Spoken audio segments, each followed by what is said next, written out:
ছাত্র জীবন হচ্ছে কঠোর জীবন। এই কারণেই বললাম, এই যে সকালবেলায় উঠে আমার মেয়েকে স্কুলে যেতে হয়, যেটা ওর কাছে ভীষণ কষ্টদায়ক। ব্রাশ করে এসে কিন্তু আবারও শুয়ে পড়েছে। ব্যাগ ফ্যাগগুলো আগের দিন গোছানো হয়নি, সেইগুলোই কিন্তু গুছিয়ে দিলাম। সকালবেলা এখন ওকে তৈরি করে দেব। ইউনিফর্ম আর জুতোটা কিন্তু একাই পরে নেয়। এখনও চুলটা কিন্তু একা বাঁধতে পারে না। থাক, যতদিন না পারে ততদিনই ভালো। তো সকালবেলায় চুল বাঁধাটাও হচ্ছে কিন্তু একটা বড় কাজ। যেহেতু চুলটা একটু বড় হয়ে গেছে, জট পড়ে যায়, তাড়াতাড়ি কিন্তু বাঁধা হয় না। তো চলো, দুটো ঝুটকি বেঁধে দিলাম। টিফিন বক্সটা প্যাক করব। তো আজকে টিফিনে দিচ্ছি রুটি আর আলু ভাজা। আগের দিনকে বেশ উল্টো পাল্টা খাওয়া হয়েছে, তো সেই জন্য আজকে বেশি রিচ দেব না। তো এখন রুটি দিয়ে দিচ্ছি, রুটির মধ্যে একটু ঘি মাখিয়ে দেবো। তো আজকে আমার মেয়ের বায়না হয়েছে রুটির মধ্যে চিনি আর গুঁড়ো দুধ দিয়ে নিয়ে যাবে। চিনি আর গুঁড়ো দুধ আর ঘি দিয়ে রোল করে দিলে রুটিটা কিন্তু খেতে বেশ ভালো লাগে। তোমরা যারা না খাও একদিন খেয়ে দেখতে পারো। এমনিতেই কিন্তু গরম গরম রুটি চিনি দিয়ে খেতে বেশ ভালোই লাগে। তার মধ্যে যদি একটু ঘি গুঁড়ো দুধ দিয়ে দিই, মনে হয় যেন রুটির ভেতরে সন্দেশ দিয়ে খাচ্ছে। তো মেয়ে কিন্তু খেতে এটা বেশ ভালোই বাসে। তো এটাকে একটা রুটি দেবো রুটি আলু ভাজা দিয়ে, আর একটা রুটি দুধ দিয়ে চিনি দিয়ে রোল করে দেবো। তো অনেক চিন্তা ভাবনা করে দেখলাম যে ওই একটা বক্সে দিলে কিন্তু জিনিসটা গোলমেলে হয়ে যাবে। তো ওই বক্সটা এখন চেঞ্জ করে অন্য বক্সে আবার প্যাক করে দিচ্ছি। সকালবেলা এই কাজ করতে গিয়ে কিন্তু ভীষণ তাড়াহুড়ো লেগে যায়। তো চলো, এই হচ্ছে আজকের ফাইনালি টিফিন। সুন্দর করে লাঞ্চ বক্সটা প্যাক করে দিলাম। আর এইটা হচ্ছে ওর ফেভারিট টিফিন বক্স। এইটাতে দিলে কিন্তু সম্পূর্ণ টিফিন ফিনিশ করে আসে। তো চলো, বেরিয়ে পড়ি স্কুলের জন্য। গুড মর্নিং বন্ধুরা, কেমন আছো সবাই? সবাইকে ওয়েলকাম জানিয়ে আজকের ব্লগটা শুরু করছি। আজ হচ্ছে সোমবার, সপ্তাহের প্রথম দিন। তো প্রত্যেক দিনের রুটিনের মতো আজকেও যথারীতি এগিয়ে চলেছি। আর চলে যাচ্ছি এখন মেয়ের স্কুলে। আর এই যে পিঠে ব্যাগ নিয়ে নিয়েছি, মনে হচ্ছে যেন মেয়ের বদলে আমি কিন্তু স্কুলে পড়তে যাচ্ছি। এক পিঠে হচ্ছে, এক হাতে হচ্ছে মেয়ে স্কুলের ব্যাগ, আর এক হাতে হচ্ছে বাজারের ব্যাগ। তো সকালবেলা ঘুম থেকে উঠেই সংসারের চিন্তা ভাবনা সমস্ত কিছু শুরু। দেখো, মায়ের বাড়ি গেছিলাম, এত মাথাটা ঘুরছিল, মাথা যন্ত্রণা করছিল, মা চেপে চেপে ধরে তেল লাগিয়ে দিয়েছে। তো কয়েকদিন এতটাই শরীর খারাপ ছিল যে আমি আর ব্লগ করিনি। তো শরীর খারাপের ছাপ নিশ্চয়ই চোখ মুখ দেখেই তোমরা বুঝতে পারছো। তো কালকে মায়ের বাড়ি গেছি, মা দেখে আর মানে কি বলবো, সেই মাথায় ধরে ধরে তেল মালিশ করে দিয়েছে। তো দেখো, সেই তেল যতক্ষণ না শ্যাম্পু করছি আর ভালো লাগছে না। তো চলো, মেয়েকে আগে স্কুলে দিয়ে আসি। তো সঙ্গে থাকো, দিনটা শুরু করছি, প্লিজ স্কিপ করো না কেউ, ভিডিওটা দেখতে থাকো। তো রাস্তায় বেরিয়ে পড়েছি। সুন্দর ঝলমলে আকাশ দেখে কিন্তু মনটা খুশি হয়ে গেল। তবে দেখে কিন্তু বোঝাই যাচ্ছে না যে এটা বর্ষাকাল।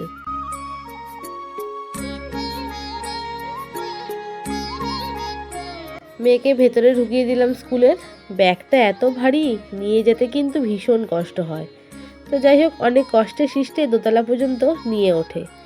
মেয়েকে স্কুলে ঢুকিয়ে দিয়ে চলে এসেছি বাজারে। সবজি বাজার করব। বাজার করতে আমার ভীষণ ভালো লাগে। সবজি দেখলে আমি ঠিক থাকতে পারি না, কোনটা ছেড়ে কোনটা নেব। তো আজকে ডিমের কারি করব, তো সেই জন্য নিয়ে নিলাম ডিম। বাজার থেকে ডিম নিলে একটা সুবিধা হয়, সুন্দর করে প্যাক করে দেয়, ডিম কিন্তু ফাটে না। তো ডিম নিয়ে চলে এসেছি ফুলের দোকানে। অবশ্য ফুলের প্যাকেটটা কিন্তু ওর পাপাই নেবে। আমার হাতে যেহেতু বাজারের ব্যাগ, ডিমের প্যাকেট রয়েছে, তো ফুলটা তো আমি ধরবো না। আজ সোমবার, বাবার বার, ফুলের মালা ঠালা সব কিছুই নিতে হচ্ছে। এসেছি বাজার থেকে, এসেই আগে এক বোতল জল খেলাম। এত রোদের তাপ দিয়েছে আজকে, প্রচণ্ড জল তেষ্টা পেয়ে গেছিলো। তো সবজির যা দাম বাজারে, মানে আগুন লেগে গেছে, সবজিতে হাত দেওয়া যাচ্ছে না, হাত দিলেই না কারেন্ট শর্ট মারছে। চলো, কিছু তো করার নেই, বাঁচার জন্য খেতেই হবে, খাওয়ার জন্য তো কেনাকাটা করতেই হবে। তো নিয়ে আসলাম সবই অল্প স্বল্প করে। আর আজকে নিয়ে এসেছি আন্ডা, আজকে করবো ডিমের কারি। অনেকদিন ডিমের ঝোল খাওয়া হচ্ছে না, তো তাই ভাবলাম আজকে আন্ডা কারি করে নিই। তো নিয়ে আসলাম। আর এদিকে দিদিভাই খাটকোল পাতা এনেছে, খাটকোল পাতা এনে বাটা শুরু করে দিয়েছে। মানে স্কুল থেকে ফেরার পথে একেবারে কিনে নিয়ে এসছে, তো ওইটারই বাটাবাটি করছে। তো এখন যাব, স্কুল থেকে দিয়ে বাজার হাট করে একবারে সমস্ত চলে আসলাম। আর এখন চা ঠা করবো, সবাই মিলে খাবো। তো চলো রান্নাঘরে যাই, দিনটা শুরু করলাম, কাজকর্ম দিয়ে শুরু করি। তো রান্নাঘরে গিয়ে সবার আগে চা তৈরি করি, চা খাবো। ওর পাপাও বসে আছে চা খাওয়ার জন্য। সকালে আগে জল খেয়ে মানে শান্তি পেয়ে গেলাম। তো চলো যাই, চাটাও তৈরি করে নিই। লেগে পড়লাম কাজকর্মে। বাজার করেছি সবজি, আর আজকে ডিম রান্না করব, তাই জন্য মাছ কিন্তু বাজার করিনি। তো কি সবজি নিয়ে এসেছি তাই তোমাদের একটু দেখিয়ে দিই। আজকে অনেক দিন বাদে কিন্তু বাজারে থোড় পেলাম, আর কলমি শাক পেয়েছি। কলমি শাকটা কিন্তু ভীষণ টাটকা ছিল। নিয়ে এসেছি কাঁচা কলা। নিরামিষের দিলে কাঁচা কলা বড়ি আলু দিয়ে তরকারিটা খেতে কিন্তু বেশ ভালো লাগে, আর কলমি শাকটাও বেশ টাটকা ছিল। তো যেইটুকু রান্না হবে সবজি বার করে বাকিটা সবজির ডেস্কে করে ফ্রিজে ঢুকিয়ে দেব।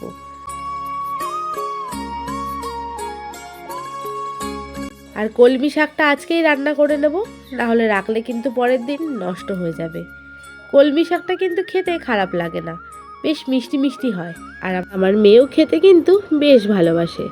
আর কলমি শাকটা যদি একটু মিহি করে কুচোনো হয় না, সেই শাকটা রান্নার পর খেতে খারাপ লাগে না।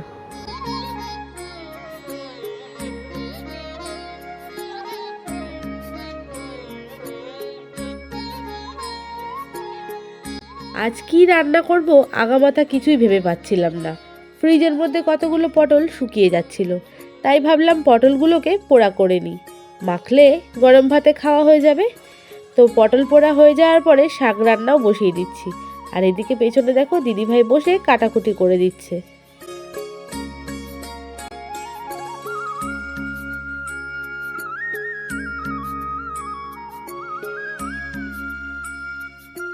কলমি শাকের রান্নারও কিন্তু বেশি ঝামেলা নেই। কালো জিরে ফোড়ন আর পেঁয়াজ রসুন কুচি কাঁচা লঙ্কা কুচি দিলেই কিন্তু ব্যাস। আর নুন হলুদ দিয়ে নাড়াচাড়া করে নাও, নামানোর সময় দিয়ে দাও সামান্য মিষ্টি, তাহলেই কিন্তু কলমি শাক রান্না একদম রেডি। আমি তো এইভাবে করি, তোমরা কে কীভাবে করে অবশ্যই জানিও। রান্না যেটুকু হয়েছিল সেইটুকু কমপ্লিট করেই বেরিয়ে পড়েছিলাম মেয়েকে স্কুলে আনতে যাওয়ার জন্য। তো রাস্তায় আখের রস দেখে দাঁড়িয়ে পড়লাম। অনেক দিন ধরে মেয়ে বায়না করছিল, কিন্তু রোজ যেহেতু টোটো করে যাই, টোটোওয়ালা বেশিক্ষণ দাঁড়াতে চায় না। তো আজকে যেহেতু ওর পাপা গেছিলো আনতে, তাই ভাবলাম দাঁড়িয়েই পড়ি। আর আখের রসওয়ালাটা খুবই ভালো, বাচ্চারা খাবে দেখে আখগুলোকে বেশ ভালো করে ধুয়ে তারপর রস বার করছে। সচরাচর কিন্তু এই জিনিসটা সব জায়গায় দেখা যায় না। তো ওদের স্কুলেরই বেশ কয়েকটা বাচ্চা ওখানে দাঁড়িয়েছিল আখের রস খাওয়ার জন্য।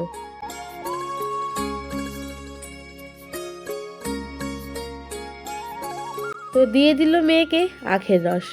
আমার মেয়ে এই একটা গ্লাস পুরো আখের রসও কিন্তু খেয়ে শেষ করতে পারে না।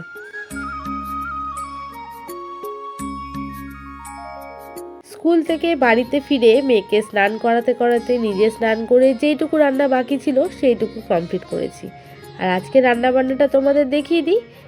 আজ কিন্তু ডিম সেদ্ধ করে ঝোল করিনি, ডিমের অমলেট করেছি।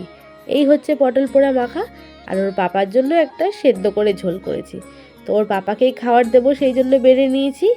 তো এখন ওর পাপাকে খেতে দিয়ে তারপর কিন্তু মেয়েকে খাওয়াবো। ও আর একটা জিনিস তোমাদের দেখানো হয়নি, ঘ্যাটকোল পাতা বাটা। যেহেতু ওর পাপা খায় না তাই আর দেখানো হয়ে ওঠেনি। চলে আসলাম সন্ধেবেলায়, একটু বেরিয়েছিলাম ঘুরতে যাওয়ার জন্য। তো আগের দিন যেহেতু রথ ছিল, তো সেই দিনকে তো আর বেরোয়নি, তাই ফাঁকা রথে এসেই নমস্কার করে গেলাম। তো এগিয়ে গেলাম একটা দোকানের দিকে। সন্ধেবেলায় ঘরে অবশ্য আমি চা খাইনি। তোর বাবা বললো এই দোকানে চা খাও, ভীষণ ভালো কিন্তু চা বানায়। চায়ের সঙ্গে হাতে নিয়ে নিলাম একটা বিস্কুট। আর এই দাদা কিন্তু গুঁড়ো দুধ আর লিকুইড দুধ মিক্স করে চা করে, যেটা খেতে অসম্ভব ভালো লাগে। তো দেখো এই হচ্ছে চা, আর চায়ের ভাঁড়টা কিন্তু বেশ বড় ছিল। যখনই আমি দোকানে চা খেতে যাই আমার জিভটা কিন্তু পুড়ে যায়। বাড়িতে চা খেলে কিন্তু অবশ্য সেটা হয় না, কিন্তু যাই হোক আজকে বেরিয়েছি যখন, বাইরে জিভ পুড়ে যাওয়া সত্ত্বেও চাটা খেয়ে নিলাম। চাটা খেয়ে বেরিয়ে এসেছি, চলে এসেছি এটিএমে এসেও কিন্তু মস্ত বড় লাইন। তো এটিএম থেকে বেরিয়ে চলে গেছিলাম বাজারে। সকালে যেহেতু মাছ নেওয়া হয়নি, পরের দিনের জন্য মাছ নেব তাই। তো এসেই বাজারে পেয়ে গেলাম কিন্তু ইলিশ মাছ। তো ব্যাস, ইলিশ মাছ যেহেতু পেয়ে গেছি অন্য কিছু তো নেবই না। তো দুখানা মাছ নিয়ে নিলাম, পরের দিনকে কিন্তু ইলিশ মাছটাই রান্না হবে। আর মাছটা কিন্তু বেশ ফ্রেশ ছিল। তো মাছ নিয়ে আবারও চলে গেছিলাম সবজির দোকানে। সবজি দেখলে কিন্তু সত্যি কথা বলতে আমি ঠিক থাকতে পারি না। অবশ্য এই বেলা বেশি সবজি নিয়েছিলাম কিন্তু শুধু টমেটো। তবে এই দাদার কাছে ভ্যারাইটি রকম সবজি কিন্তু পাওয়া যায়। বাড়ি ফিরে রাতের মেনুতে আজকে বানিয়েছিলাম ডিম সেদ্ধ, আলু সিদ্ধ, ঘি আর গরম গরম ভাত। এই খাওয়ার জন্য অমৃত। তো বন্ধুরা, ভিডিওটা আমি আজকে এখানেই শেষ করব। ভালো লাগলে লাইক, শেয়ার, কমেন্ট অবশ্যই করো। তোমাদের সঙ্গে দেখা হচ্ছে নেক্সট ব্লগে।